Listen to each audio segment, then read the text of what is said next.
madaxweynihii hore ee Soomaaliya Xasan Sheekh Maxamuud ayaa lagu eedeynayaa in gabar Soomaaliyeed oo aragtideeda cabirtay 41 maalin ay xabsiga ugu jirto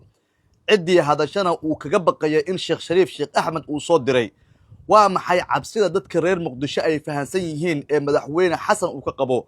madaxweynihii dawladii ku meel gaarka ahayd ee dalka Shariif Sheekh Axmed marka hore ila daaba wiilkan kadibna aniga ayaa fafaahinta ku raacinaya وانين وأكيسن ويا جبر وأكيسن ويا جبر وحرام ويا عاطف شيخ محمود جبر بقى وحرام ومساكينة ورأيه إذا عبرتي وحده شيخ شريفة عاد أروح كلامتي توكان توكيو كوريسي وحن من أردني حسن شيخ محمود اللي نعسعني عندنا فرماجة مرة منه شيخ شريف شيخ أحمد مركز تقول ما هو أنا وأتاجنا وأنا أصبحنا وأنا تاجر سنة وكا أنه سيدا لوا وحن تاجر سنة هاي نكا أوليدا المدعويني هره شريف شيخ أحمد أنه شريف أنت غير سنة هاي هدي أنا هاي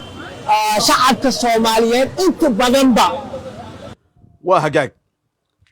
مدحوينه مدحيلات كيسور ماضي دستور كأن رالج اللقوة ده هنا فيلا صومالية كجوجا حسن شيخ محمود أيام مدوين كدم بوحة ولا كل ما يطلعنا وين أو كجا إيمانية shacabka Muqdisho kuwaas oo si weyn u khilaafsan hanaanka balmarsan dastuurka raaliga lagu wada yahay ee dalka Soomaaliyeed in uu jibiyay iyo in muddo kordhin hal sano ah uu ku joogo villa Soomaaliya dabcan tani waa dood maalmihii tagay mucaaradku ay qabeen dadka Muqdishona ay sheegayeen hasa ahaatee waxaan rabaa inaan kula wadaago eedeymaha culus ee ninkan dhalinyarada ah uu u jeediyay madaxweyne Xasan Sheekh Maxamuud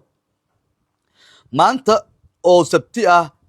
41 maalin ayaa u buuxsantay Sacdiya Bajaaj gabar lagu magacaabo oo kaliya aragtideeda cabirtay banaankana timid si ay u muujiso xuriyadda hadalka hasa ahaatee hay'adaha dawladda ayaa iyadoo oo taagan isgoyska taleex ka xiray ilaa iyo haddana waxa ay ku jirtaa xabsiyada Muqdisho 41 maalin ayaana u buuxsantay wixii intaas ka dambeeyay waxa soo baxaya kacdoono waaweyn oo dadka reer Muqdisho ay kaga soo horjeedaan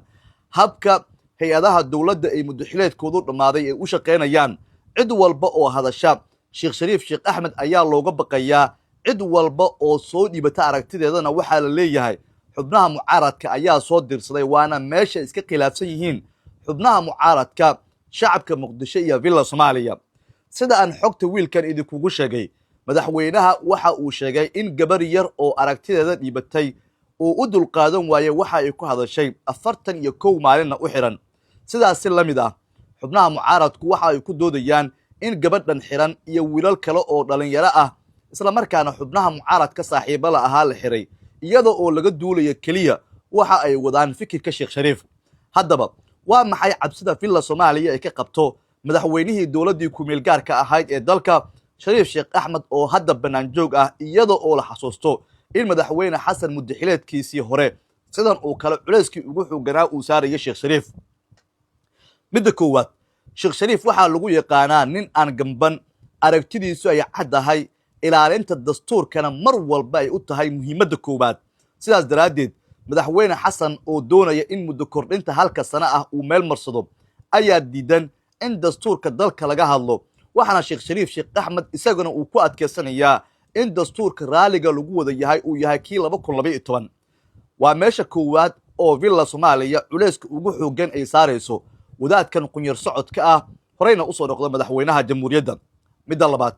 madaxweyne Shariif Sheekh Axmed inta badan waxa lagu sheegaa inuu yahay nin aad u neceb dulmiga hadda magaalada Muqdisho waxa ka taagan cidii hadasho hal xiro cidii aragti dhibata awood ha loo sheegto waana midda keentay in Shariif Sheekh Axmed dhowr jeer oo hore banaanka uu yimaado isaga oo villa Soomaaliya ku eedeynaya arimaha ku tagrifalka awoodeed iyo in la xiro dhalinyaro ka soo baxdo gurigiisa oo ku socotay hoyga ay ka degan yihiin Muqdisho